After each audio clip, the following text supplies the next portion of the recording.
സങ്കീർത്തനം 19 അധ്യായം 1 മുതൽ 14 വരെയുള്ള വചനങ്ങൾ. പ്രപഞ്ചവും നിയമവും ദൈവമഹത്വം ഉദ്ഘോഷിക്കുന്നു. ആകാശം ദൈവത്തിൻ്റെ മഹത്വം പ്രഘോഷിക്കുന്നു. വാനവിധാനം അവിടുത്തെ കരവേലയെ വിളംബരം ചെയ്യുന്നു. പകൽ പകലിനോട് അവിരാമം സംസാരിക്കുന്നു. രാത്രി രാത്രിക്ക് വിജ്ഞാനം പകരുന്നു. ഭാഷണമില്ല, വാക്കുകളില്ല, ശബ്ദം പോലും കേൾക്കാനില്ല. എന്നിട്ടും അവയുടെ സ്വരം ഭൂമിയിലെങ്ങും വ്യാപിക്കുന്നു. അവയുടെ വാക്കുകൾ ലോകത്തിൻ്റെ അതിർത്തിയോളം എത്തുന്നു. അവിടെ സൂര്യൻ ഒരു കൂടാരം അവിടുന്ന് നിർമ്മിച്ചിരിക്കുന്നു. മണവറയിൽ നിന്ന് മണവാളൻ എന്ന പോലെ സൂര്യൻ അതിൽ നിന്നും പുറത്തു വരുന്നു. മല്ലനെ പോലെ പ്രസന്നതയോടെ അവൻ ഓട്ടം ആരംഭിക്കുന്നു. ആകാശത്തിൻ്റെ ഒരറ്റത്ത് അവൻ ഉദിക്കുന്നു, മറ്റേ അറ്റത്ത് അവൻ്റെ അയനം പൂർത്തിയാകുന്നു. അവൻ്റെ ചൂടിൽ നിന്ന് ഒളിക്കാൻ ഒന്നിനും കഴിയുകയില്ല.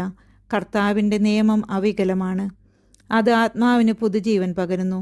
കർത്താവിൻ്റെ സാക്ഷ്യം വിശ്വാസ്യമാണ്, അത് വിനീതരെ വിജ്ഞാനികളാക്കുന്നു.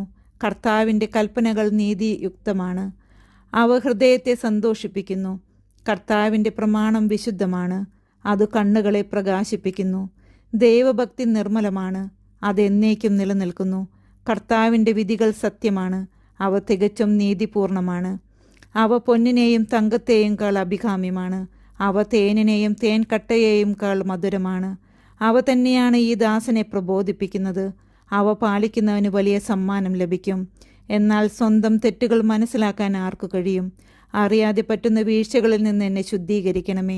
ബോധപൂർവം ചെയ്യുന്ന തെറ്റുകളിൽ നിന്ന് ഈ ദാസനെ കാത്തുകൊള്ളണമേ. അവ എന്നിൽ ആധിപത്യം ഉറപ്പിക്കാതിരിക്കട്ടെ. അപ്പോൾ ഞാൻ നിർമ്മലനായിരിക്കും, മഹാപരാധങ്ങളിൽ നിന്ന് ഞാൻ വിമുക്തനായിരിക്കും. എൻ്റെ അഭയശിലയും വിമോചകനുമായ കർത്താവേ, എൻ്റെ അധരങ്ങളിലെ വാക്കുകളും ഹൃദയത്തിലെ വിചാരങ്ങളും അങ്ങയുടെ ദൃഷ്ടിയിൽ സ്വീകാര്യമായിരിക്കട്ടെ.